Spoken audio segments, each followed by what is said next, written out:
श्रीविकारिनाम संवत्सरे दर्शनायने भाद्रपदमासे शुक्लपक्षे सुपतितो सुभाद्रे शुभनक्षत्र शुभकरणे एवं विशिष्टायां आस्यां सुपतितो ఎవరి గోత్రాలు వాళ్ళు చెప్పుకొని అపరాధం మన్నించమని చేయాల్సింది మనం ఒక్కటే నాయన నువ్వే శరణు జరిగిన అపరాధాలు మన్నించు అందరి ప్రజల్ని చక్కగా కాపాడు ఒకటే సంఘం మన సంకల్పం क्षेम स्थैर्य विजय अभय आयु आरोग्य ऐश्वर्य अभिवृद्ध्यर्थं सकल विध सौभाग्य सिद्ध्यर्थं धर्मार्थ काम मोक्ष चतुर्विध पुरुषार्थ फल सिद्ध्यर्थं लक्ष्मी नारायण पूजा कैंकर्यार्थं श्री वेंकटेश्वर शरणागति गोष्ठी पूजां करिष्ये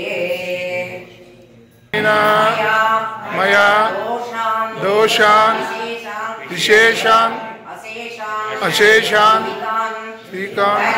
हरे क्षमस्तत्वं श्रेषशैल शिखामणि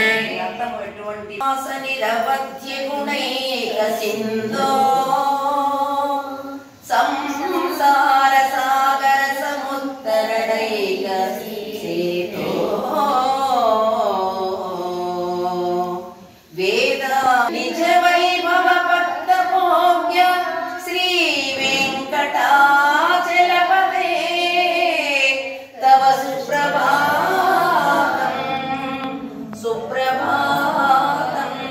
तव सुप्रभातं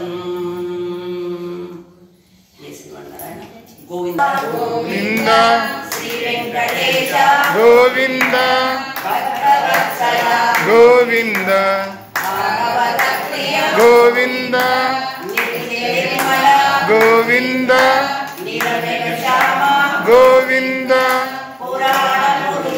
गोविंद गोविंद हरि गोविंद गोकुल नंदन गोविंद गोविंद हरि गोविंद गोविंद गोविंद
తీసుకుపోయి ఒక్కొక్కరికి ఒక్కొక్క 1008 అనుకుంటాను ఇచ్చారన్నమాట. వెంకటేశ్వర స్వామి యొక్క సహస్రనామంలో ఉన్నదానికి ఒక్కొక్కరికి ఒక్కొక్క వాళ్ళ లెక్క అవి వచ్చాయి. చాలా రోజులు ఉన్నాయి, ఇప్పటికి కూడా ఉన్నాయి అవి ముందలన్నీ కూడా.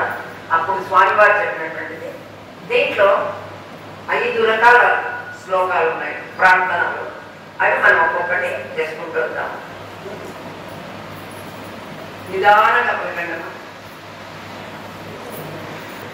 ఓం పూర్ణమిదం పూర్ణమదః పూర్ణాత్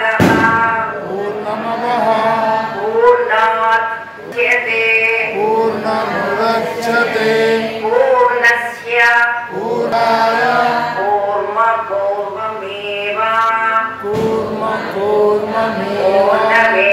పూర్ణమేవావశిష్యతే పూర్ణమేవావశిష్యతే. శ్లోకం ఎప్పుడు చెప్పుకున్నప్పుడు దాని యొక్క అర్థం కూడా తెలుసు. 5 రకాలుగా ఉంటాడు, ఏ విధంగా ఉంటాడు అనే దాని గురించి తెలుసుకుందాం. అందరి హృదయాల్లో నెంబర్ 1 అంతర్యం. అంతర్యం షడ్గుణాలతో ఉంటాడు. మొట్టమొదటి జ్ఞానం, పరిపూర్ణుడు. అట్లే కారణ వైకుంఠం, ఇది మొదటి అంతర్యాన్ని అయిపోతే రెండోది కారణ వైకుంఠంలో శ్రీదేవి భూదేవి నీలాదేవితో కూడి నిత్య ముక్త గణముల చేత స్తోత్రాలు తర్వాత సేవలు అందుకునేటువంటి పరవాసుదేవుడు. ఇది కూడా మనకు దూరమే, ఇది కూడా మనకు తెలియదు. మళ్ళా మూడవది వచ్చేసి మొట్టమొదటి అంతర్యామి 2 గుర్తు పెట్టుకోండి, పరవాసుదేవుడు. ఇది మనకు తిరుపతిలో కూడా క్లియర్గా వస్తుంది. తిరుపతి కూడా ఇది ఒక గుర్తు అన్నమాట, పరవాసుదేవుడు. మూడోది వచ్చేసి కార్యవైకుంఠం. కార్యవైకుంఠంలో క్షీరాబ్దిలో ఉండి పాలసముద్రంలో అనిరుద్ధ ప్రద్యుమ్న వాసుదేవ సంకర్షణ అనేటువంటి 4 వ్యూహాలతో సృష్టి స్థితి లయ కారణ కార్యాలన్నీ కూడా సమర్థవంతంగా నిర్వహించేటువంటి ఆయనకు వ్యూహ వాసుదేవుడు అని పేరు. నెక్స్ట్ నెంబర్ 1 అంతర్యామి, నెంబర్ 2 పరవాసుదేవుడు, మూడవది వచ్చేసి వ్యూహ వాసుదేవుడు. 4 మత్స్య, పూర్వ, వరాహ, నరసింహ రకరకాల ఇంకా అవతారాలతో భూమండల కొంచెం దగ్గర, వీటికంటే కూడా మనకు దగ్గర. ఎందుకంటే కృతయుగంలో నరసింహస్వామి, త్రేతాయుగంలో రాముడు, ద్వాపరంలో శ్రీకృష్ణుడు, కలో వెంకటనాయక. మనకు రామకృష్ణ అవతారాలు కొంచెం దగ్గర అనిపిస్తాయి. మనం రామాయణం చదువుతున్నాము, భగవద్గీత చేస్తున్నాం, ఇవన్నీ చేస్తున్నాం కాబట్టి ఇది మనకు కొంత విభవ స్వరూపము.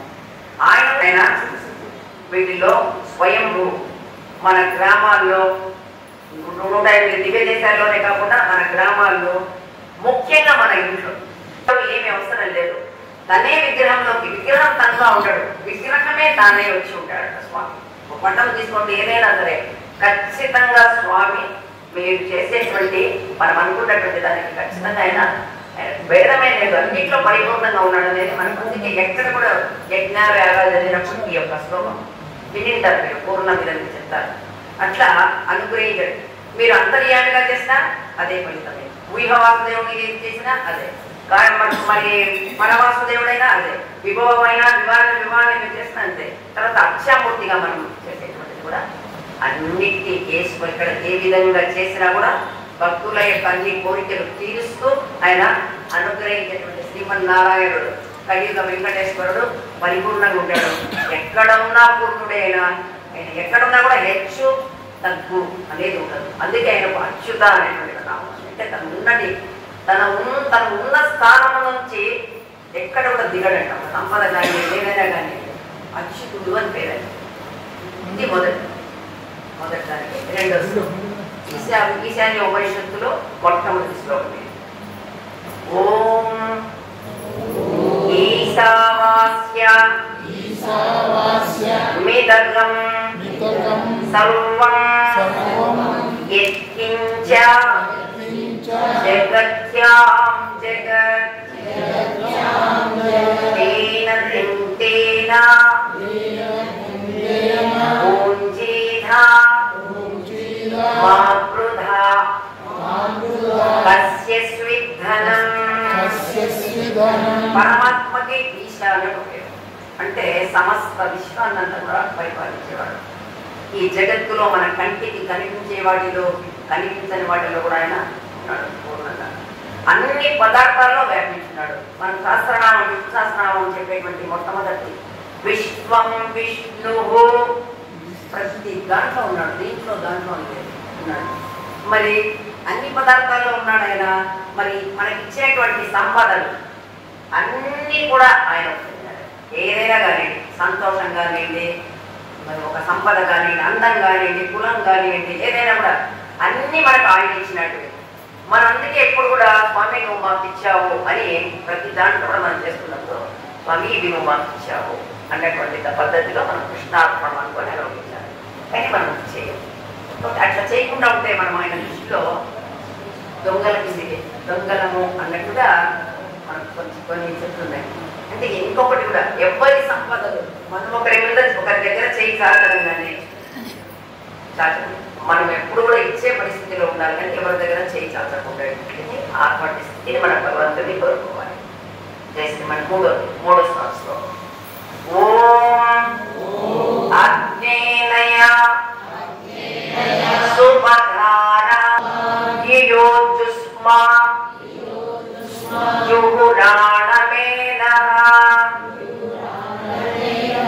ఓ ఇష్టాంతే నమ ముక్తిం విదేమ. ఏ పని ఒక యజ్ఞం కానీ ఏం చేయాలన్నా కూడా ఎవరు ముఖ్యం చెప్పండి? అగ్నిదేవుడు సాక్షిగా. అందుకే ఏ అగ్ని ఉన్న స్థితి నుంచి ఎప్పుడు కూడా భక్తి కానివ్వండి, ఏదైనా కూడా ఒక మంచి మనం ఒక మంచి సాధించాలంటే మంచితనంలో కానీ ఒక సంపద కానీ ఏదైనా ఉన్న స్థితి నుంచి ఇంకా బయటికి పోవాలని కోరుకుంటారు. ఎవరైనా కిందికి పోవాలని ఎవరు అనుకోరు.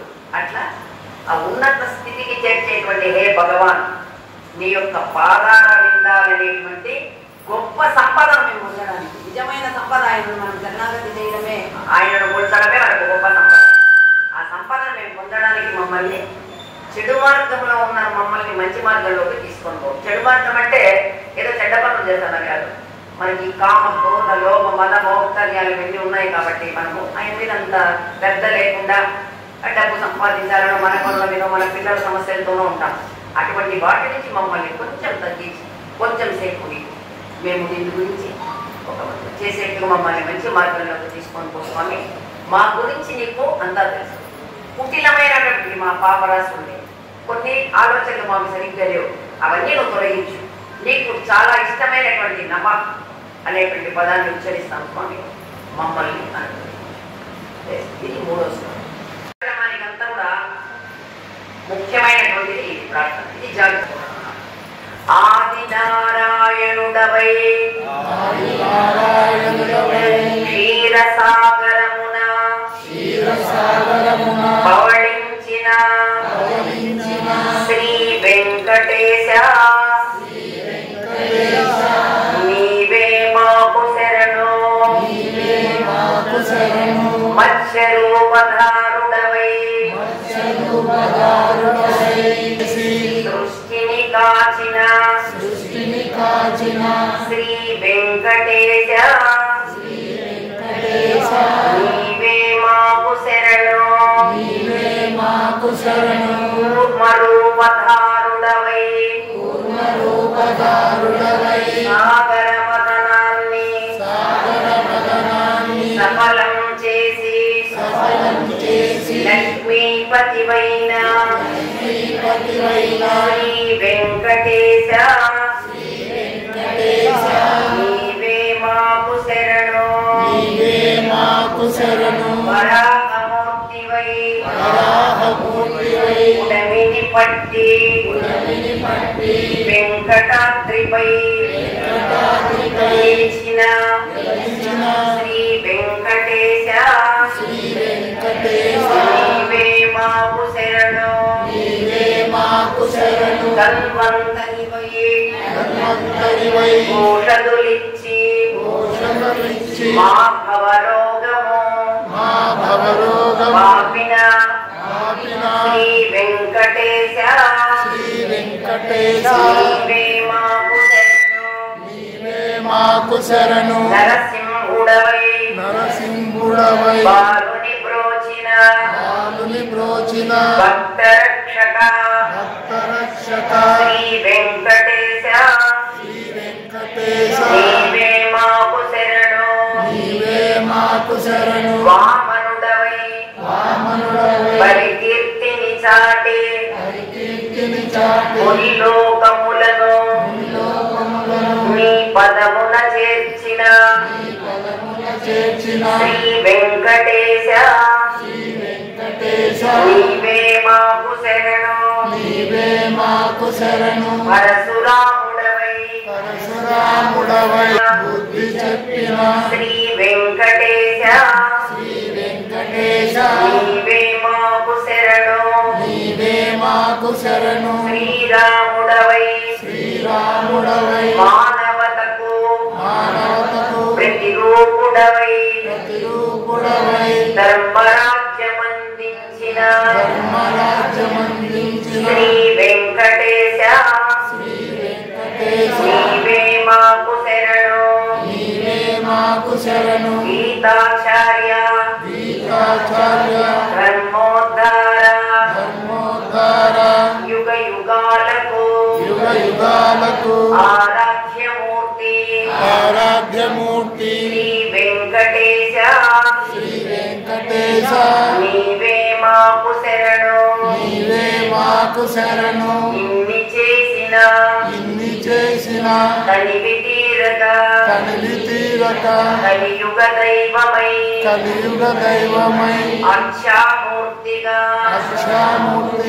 సప్తగిరులపై మమ్ము కాచుచు నిలిచిన శ్రీశ నీవే మాకు శరణు శ్రీ వెంకటేశ నీవే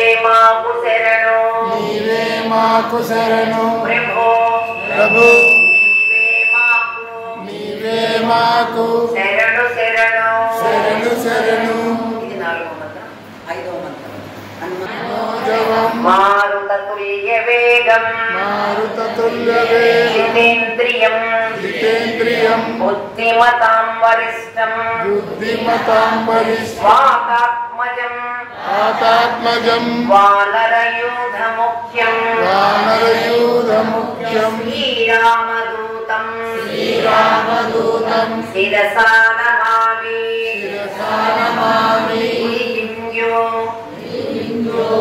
సింధో సలీలం యశోక్నవక్యం జనకాత్మజాయ ఆదాయతేనైవ దదాహలంకాం నమామితం ప్రాంజలి ఆంజనేయం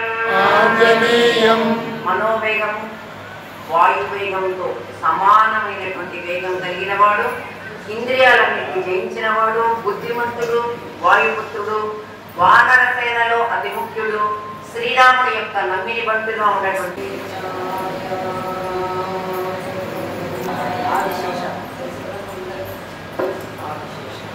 విశేష అనంత శయన శ్రీనివాస శ్రీ వెంకటేశ ఆదిశేష అనంత శయన శ్రీనివాస శ్రీ వెంకటేశ రఘుకుల తిలక దశరథ తనయ సీతాపతే శ్రీరామచంద్ర ఆదిశేష అనంత శయన శ్రీనివాస శ్రీ వెంకటేశ యదుకుల పూజిత యశోదనందన నందన రాధాపతే రాధాపతే గోపాల కృష్ణ గోపాల కృష్ణ ఆదిశేష ఆదిశేష అనంత సేన అనంత శయన శ్రీనివాస శ్రీనివాస శ్రీ వెంకటేశ శ్రీ వెంకటేశ వేణు విలోల వేణు విలోల విజయ గోపాల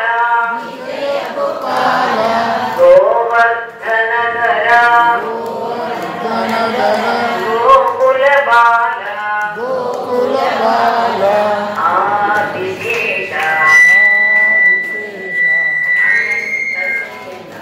అనంత శయన శ్రీనివాస శ్రీ వెంకటేశ శ్రీ వెంకటేశ శ్రీ వెంకటేశ ఆపద్బాంధవ బాంధవ అనాథ రక్షక అనాథరక్షక తిరుమలవాస తిరుమలవాస శ్రీ వెంకటేశ శ్రీ వెంకటేశ ఆదిశేష ఆదిశేష అనంత శయన అనంత శయన శ్రీనివాస వాస శ్రీ వెంకటేశ శ్రీ వెంకటేశ వెంకటేశ వెంకటేశ వెంకటేశ వెంకటేశ వెంకటేశ పాహి మాం వెంకటేశ పాహి మాం శ్రీనివాస శ్రీనివాస శ్రీనివాస శ్రీనివాస శ్రీనివాస రక్ష మాం శ్రీనివాస రక్ష మాం వెంకటేశ పాహి మాం పాహి మాం శ్రీనివాస రక్ష మాం శ్రీనివాస రక్ష మాం శ్రీనివాస పాహి మాం శ్రీనివాస పాహి మాం వెంకటేశ రక్ష మాం వెంకటేశ రక్ష మాం కర్మల సమస్త కర్మలు చేసినటువంటి తేజోమయుడు శ్రీమన్నారాయణుడు. మరి మనము ఆయనకు విధేయులమై ఆయనను శరణం కోరుకొని తీరాలి. మంచి మార్గాల్లో నడచడానికి ఎన్నో అవరాధాలు ఉంటాయి, ఎన్నో ఇబ్బందులు కలగచ్చు. మనకున్నటువంటి అవరోధాలు, మనకున్నటువంటి పాప కొండల్ని తొలగించి మనల్ని కాచడానికి స్వామి ఏడుకొండల మీద శ్రీమన్నారాయణుడు, సాక్షాత్ శ్రీమన్నారాయణుడు వెంకటేశ్వరుడిగా ఉన్నాడు. మరి ఆయన సృష్టి విలాసము ఇదంతా తెలుసుకోవాలంటే బ్రహ్మ రుద్రాదులకు కూడా సాధ్యం కాదట. ఇంకా మనటువంటి వాళ్ళము ఈ సంసారంలో ఉన్నటువంటి వాళ్ళు మనకు ఇంకా చాలా దూరం. బ్రహ్మకు రుద్రుడికి ఆయన యొక్క లీలను తెలుసుకోవడం కష్టమట. మరి మనం చేయగలిగింది ఏమంటే ఆ దేవదేవుని యొక్క అవతారము, ఆయన యొక్క లీలల్ని శ్రవణం చేస్తూ అనుక్షణం ఆయన యొక్క దివ్య చరితాన్ని తెలుసుకుంటూ ఎక్కడైనా మనం మాట్లాడుకుంటూ ఉంటే మామూలు మాటలు కాకుండా వానికి సంబంధించినవి, భగవన్నామానికి సంబంధించినవి మాట్లాడుకుంటూ ఆయన పాదాలను ఆశ్రయించేటువంటి భక్తి మనకు తెచ్చాలి. మీరు ఏమి చేయాల్సిన అవసరం లేదు, మీరు భక్తి తెచ్చాలి. మరి మత్స్యరూపధారి తనను ఆశ్రయించినటువంటి ప్రభువును కాచి అతన్ని మనువుగా నిలిపి అసురుణ్ణి గురించి వేదాన్ని రక్షించినటువంటి శ్రీమన్నారాయణ యొక్క లీలా వైభవాన్ని ఈరోజు మనము తెలుసుకుందాము. ఈరోజు సత్సంగంలో శ్రద్ధగా వినండి. ఆరవ మన్వంతరం అవాంతర ప్రళయకాలం అంటే విష్ణుదేవుని బ్రహ్మదేవునికి ఒక పగలంతా అయిపోయింది. ఆయన నిద్రలోకి వెళ్ళిపోయే టైం, ఆయన నిద్రలోకి పోయిన టైంలో అయిపోయినప్పుడు ప్రళయం, మళ్ళీ ఆయన నిద్ర మేలుకున్న తర్వాత మళ్ళీ సృష్టి ప్రారంభం. అట్లా ఆయన అయిపోయింది అన్నమాట, టైం అయిపోయింది. అవాంతర ప్రళయకాల సమీపంలో ఉంది. భయంకరమైనటువంటి జలప్రళయం ఉప్పొంగుతాయి సముద్రాలన్నీ కూడా. సృష్టి మునిగిపోవడానికి చాలా దగ్గరగా ఉన్నటువంటి టైం. ద్రవిడ దేశాన్ని సత్యవర్తుడు అనేటువంటి ఒక రాజు పరిపాలన చేసేవాడు. చాలా గొప్పవాడు. నిన్న మనం తెలుసుకున్నాం అప్పటికి వాడు. ఆయన కూడా అంత గొప్పవాడు అన్నమాట. ప్రజలంతా ఇటువంటి రాజు ఉంటే ఎంత బాగుండో, ఇటువంటి రాజు మనకు మళ్ళీ దొరకడు అని ఆయన క్షేమం కోసం ప్రజలంతా కూడా భగవంతుని వేడుకున్నారు. అన్ని పనులు కూడా ధర్మం న్యాయం అనేటువంటి పద్ధతిలో పరిపాలన చేస్తూ ఉన్నాడు. ఇన్ని ఉన్నా కూడా ఆ పరిపాలనలో ఉన్నప్పుడు మాత్రమే తప్ప మిగతా టైంలో కృతమాలిక అనేటువంటి నదీ తీరంలో కూర్చొని ఒక 6-7 గంటలు ఆయన తపస్సు చేసేవాడట. ఈ కార్యక్రమ తీరంలో ఆయన తపస్సు చేసేవాడట. మరి ఎవరి కోసమో శ్రీమన్నారాయణ యొక్క అనుగ్రహం కలగాలి అనేసి చేసేవాడట. ప్రతిరోజు శ్రీమన్నారాయణని అర్చించడానికి, ప్రీతితో చేయడానికి ఆ రాజర్షి నదిలో దిగి కృతమాలిక యథావిధిగా ఆ రోజు కూడా స్నానం చేశాడు. వచ్చాడు కృతమాలిక నది తీరంలో వచ్చి దేవుడు ఎదురుగా నిలబడి అర్ఘ్యం వదులుదామని ముందు ఒక తీసుకున్నాడు, వదిలేశాడు. రెండోసారి తీసుకున్నాడు, వదిలేశాడు. మూడోసారి తీసుకోగానే ఆ చేతిలోకి చిన్న చేప, అంత చిన్న చేప వచ్చింది. మామూలుగా చిన్న చేప అట్లాంటి వచ్చిన మనం ఏం చేస్తాము, కింద పడేస్తాం కదా. ఆ దోతిలో నీళ్ళు వదిలేశాడు ఆ నదిలో. ఆ చేప రాజుతో, ఓ రాజా, మా ఈ నది వచ్చేసి మా బోటి అల్ప ప్రాణులకు సంకట క్షేత్రమయ్యా, ఇది మాకు పెను పెద్ద పెద్ద చేపల వల్ల మాకు కీడు వస్తాయి. తర్వాత జాలర్లు వస్తాడు మమ్మల్ని పట్టుకోవడానికి, వాళ్ళ వల్ల ఒక కీడు. మరి ఎందుకు నీళ్ళలో వదిలేస్తున్నావే, ఇది విచ్చడం ధర్మమా? శరణం అన్నటువంటి వాళ్లను క్షత్రియులు కాపాడాలి కదా, నువ్వు క్షత్రియుడివే కదా, అందులో దీన వత్సలుడు లేవు. బలహీనుల్ని కాపాడడం కన్నా ధర్మం వేరేది లేదు. నీకు తెలుసు కదా, ఇవన్నీ నేను చెప్పాల్సిన అవసరం లేదు. కాబట్టి కృపతో నన్ను కాచు అని అడిగింది మొదలుగా. ఇలా చాలా ఆశ్చర్యమైంది. చిన్న చేప ఇంత బాగా మాట్లాడుతుంది, అందులో నా పేరు పడుతుంది, తర్వాత భగవన్నామని చేస్తుంది, తనకున్న ప్రమాదాన్ని గురించి చెప్తాను, నేనేం చేయాలనేది కూడా చెప్తాను అని అంటే వింటున్నాడు. చాలా ముచ్చటేసింది నాకు. సరే, చాలా దయగలిగినటువంటి వాడు కాబట్టి మళ్ళీ లోపలికి చేయి పెట్టాడు. ఆ దోషులకు మళ్ళీ వచ్చేసి సరే, ఆయన తెచ్చుకున్నటువంటి కమండలమ్మాలు ఉంది, దాంట్లో వేశాడు చేప, చిన్నదంత చేప. అది మొత్తం మళ్ళీ రాజభవనానికి వెళ్ళిపోయాడు. పోయి అక్కడ దేవాలయ పూజా మందిరంలో చిన్న చేప, దాన్ని మొత్తం కనకలా తన లోపల కొద్దిసేపటికి ఇంత వెళ్ళిపోయింది అనమాట. రే బాబు, చాలా ఇబ్బంది పడుతుంది చెప్పి అక్కడ దగ్గరలో ఒక కడవ ఉంది, ఆ కడవలోకి వేశాడు. ఆ కడవలోకి వేస్తే ఆయన చూస్తుండగానే కడవ మొత్తం నిండిపోయింది. అంటే కడవ నిండిపోయిందని చెప్పి పెద్ద పెద్ద గంగాళాలు పెట్టించాడు, నీళ్ళు పెట్టి. ఈ గంగాళంలో నుంచి వేస్తే ఇక్కడ అయిపోయింది, ఈ గంగాళానికి వేస్తే దానంతా జరిగింది, ఆ గంగాళానికి వేస్తే అంతా జరిగింది. ఇంక ఇక్కడ ఉన్నవి ఏమి చాలా రాజప్రసాదంలో ఉన్నవి ఒక మడుగుకు తీసుకోపోదామని ఆ రథంలో కూర్చోబెట్టుకొని ఆ పెద్ద గంగాళాన్ని తీసుకొని ఆ మడుగు పెట్టాడు. మడుగు పెట్టి ఆ మడుగులో వదిలేశాడు. ఈయన చూస్తుండగానే మడుగు మొత్తం పెద్దదైంది. ఆశ్చర్యం, ఎందుకు ఇట్లా నన్ను ఎవరు పరీక్ష చేస్తున్నారో, అతివేగంగా పెరుగుతుంది అని చెప్పి వదిలేశాడు. వదిలేసి ఇక్కడ ఈ మడుగు కూడా పనికిరాదు, సముద్రం అయితే కట్టించు. చాలాసార్లు సముద్రం మహాసాగరం అంటారు కదా, అక్కడైతే సరిపోతుంది, అక్కడ నా బాధ్యత తీసుకుంటుందని మళ్ళీ సముద్రం చేరిపోయాడు. మళ్ళీ సముద్రం చేరిపోయి ఆ చేపను దిక్కపై సముద్రంలో వదిలేసినాడు. వదిలేయగానే, ఓ దయామయ, ఓ దీనబంధు, ఇంతకాలము నన్ను ఇంతసేపు నన్ను బాధించుకొని ఇప్పుడు ఈ ఘోర సముద్రంలో నన్ను వదిలిపెడతావా?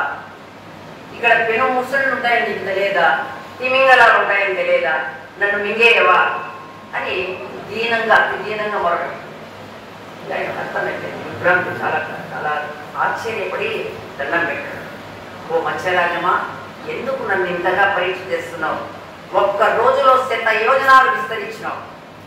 అసలు మృత్యువుకు భీతి కొలిపేటట్టుంది నీ యొక్క ఇది శరీరము. అసలు ఇటువంటి చేపను మత్స్యం అంటారు. ఇటువంటి మత్స్యాన్ని అసలు ఎవరు ఇంత ముందు చూసి ఉండరు. అసలు మత్స్య జాతులు ఇంత దేహం ఎక్కడిది? జలజాక్ష అనుకున్నాడు ఆమె. అచ్యుత, నారాయణ, కేశవ, పుండరీకాక్ష, పురుషోత్తమ, ఇది నీ యొక్క దివ్య లీల తప్ప వేరొకటి కాదు. ఎల్ల లోకాన్ని రక్షించేటువంటి వాడిని మమ్మల్ని రక్షించే నువ్వు, ఇది నువ్వు మేము ఇక్కడ చేయగలమయా? ప్రభు, పరాయి వాడిని కాదు, ఎప్పుడూ నిన్ను శరణుకోని ఉన్నటువంటి వాడిని నేను. నీవే గతి, నిన్నే నమ్మి బ్రతుకుతున్నవాడిని. నన్ను ఇంకా పరీక్ష చేయకు, చాలు, నన్ను నీ దయకు పాత్రుని చేయి అని అనేక విధాలుగా ఈ రాజు ప్రార్థన చేశాడు. వెంటనే మత్స్యనారాయణుడు లేపగానే ఉన్నాడు. వత్స సత్యవ్రత, వత్స అంటే చాలా దగ్గరగా, చాలా అతి ఎంతో ప్రేమ ఉంటే ఆ మాట వాడతారట వత్స అనేటువంటి. వత్స సత్యవ్రత, ఈ రాత్రి గడిచిన తరువాత ఆ సమయంలో భీకరమైన జలప్రలయం ఏర్పడుతుంది. భూలోకం అంతా కూడా నీటిలో మునిగిపోతుంది. కాబట్టి నువ్వేం దీని గురించి నువ్వు భయపడాల్సిన అవసరం లేదు.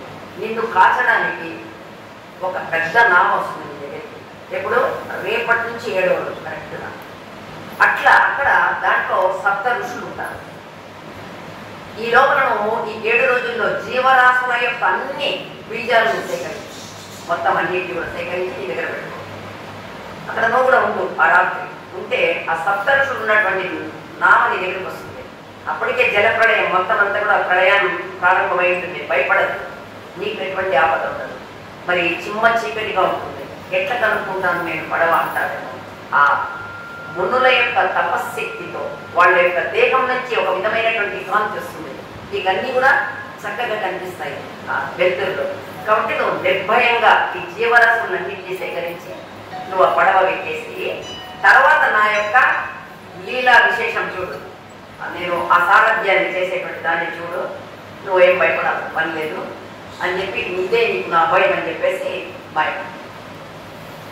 సరే, శ్రీమన్నారాయణ యొక్క దివ్య కృపా విశేషాన్ని తలుచుకుంటూ అబ్బా నిజంగా ఇంత చిన్న ఇంతైందని చాలా ఆనందపడుతూ వచ్చేసినాడు. చెప్పినాడు స్వామి చెప్పినటువంటి సమస్త ఔషధులు, సమస్త జీవరాశుల యొక్క సమస్త అన్నిటి యొక్క బీజాలన్నీ సేకరించుకొని రెడీగా పెట్టుకున్నాడు. జలయానం ఇంకా అమ్మ లేదు, భార్య లేదు, కొడుకు లేదు, తను లేదు, అమ్మ లేదు, ఎవరు లేదు. ఖచ్చితంగా 7వ రోజు జలప్రళయం సంభవిస్తుంది. ఎవరు ఉంటారని చెప్పినాడు కదా. నిశ్చింతగా ఉన్నాడు. ఆయన తెలిపినట్టుగా మత్స్యనారాయణ చెప్పినట్టుగానే కుంభవృష్టి మొదలైంది. సముద్రాలన్నీ పొంగి దేశాలను ముంచేయడం మొదలుపెట్టాయి. దేశాలు సృష్టి కార్యంలో అలసిపోయినటువంటి బ్రహ్మదేవుడు నిద్రలోకి వెళ్ళిపోయినాడు. ఎప్పుడైతే నిద్రలోకి పోయినాడో అతలాకుతలమైపోయిందనమాట మొత్తం అంతా కూడా. లోకమంతటా పెను చీకటులు, ప్రాణకోటి అంతా కూడా సముద్రంలో కలిసిపోవడం మొదలుపెట్టారు. ఇంకా వీళ్ళు వాళ్ళు మొత్తం అన్ని విద్యలు ఏమీ లేవు, అన్ని పోయాయి. ఇటువంటి సమయంలో